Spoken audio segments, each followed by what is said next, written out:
Hey everyone, today I made a presentation about World War One. This presentation is going to take you through the basics and the beginner stuff of what you need to know about World War One. Let's begin. So this is the cover slide. This is an American plane flying across an ocean.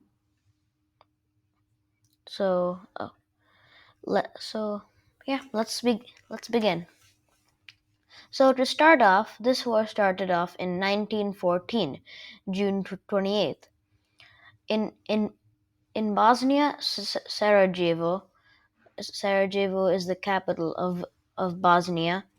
A Serbian nationalist named Gavrilo Princip assassinated the leader of Austria-Hungary named Archduke Franz Ferdinand.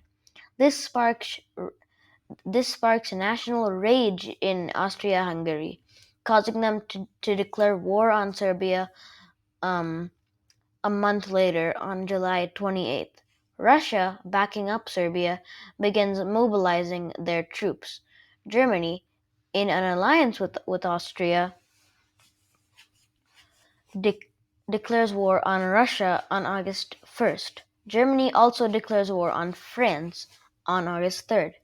Germany then invades Belgium on August 4th. Wow, Germany's really on a streak here.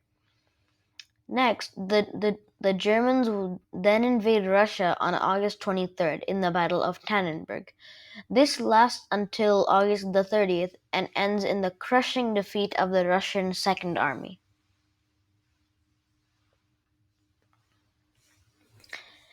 1914 continued. In October 19th, the Allies defeat the Germans in the Battle of Ypres. This lasted until the 22nd.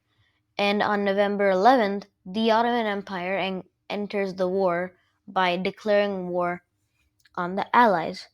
But they never really industrialized, meaning they never had proper weapons in World War One. Next year, in 1915, on February 4th, Germany starts using submarines against Allied merchant ships around Great Britain. German submarines in World War One are called U-boats. And on April 25th, the Allies attack the the Ottomans in the Battle of Gallipoli. This ends in an Ottoman victory and a retreat of the Allies. And on May 7th, the Lusitania, a British passenger ship, is sunk by a German submarine. Over 1,000 civilians were killed.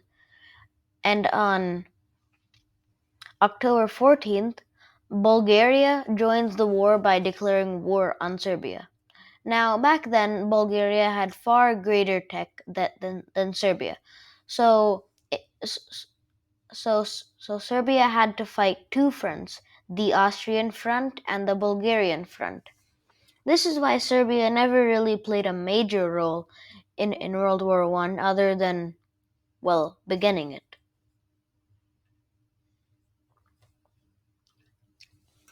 And on February 21st, 1916, the Battle of Verdun begins between France and Germany. This battle would last up to December 1916 and end in a French victory. And on May 31st, the largest naval battle of the war, the Battle of Jutland, was a naval battle between Germany and Britain in the North Sea, the sea that separates it between Germany. If you can see my mouse, do you see this little part between Germany and Britain on the map? That's the North Sea. And on 1917, January 19th, the Germans send a message known as the Zimmermann telegram over to Mexico.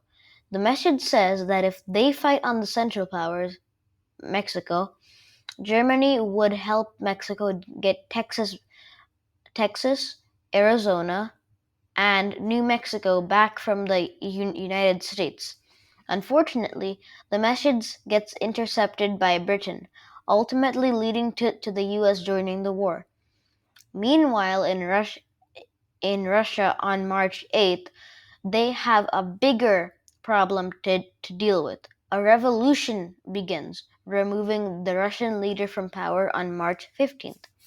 And on November 7th, the Bolsheviks, the group that revolted against Russia, overthrew the Russian government.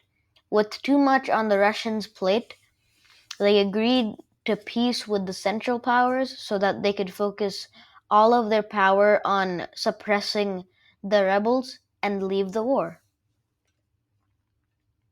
And on 1918, March 21st, Germany launches the Spring Offensive, hoping to defeat the Allies before the US sends reinforcements.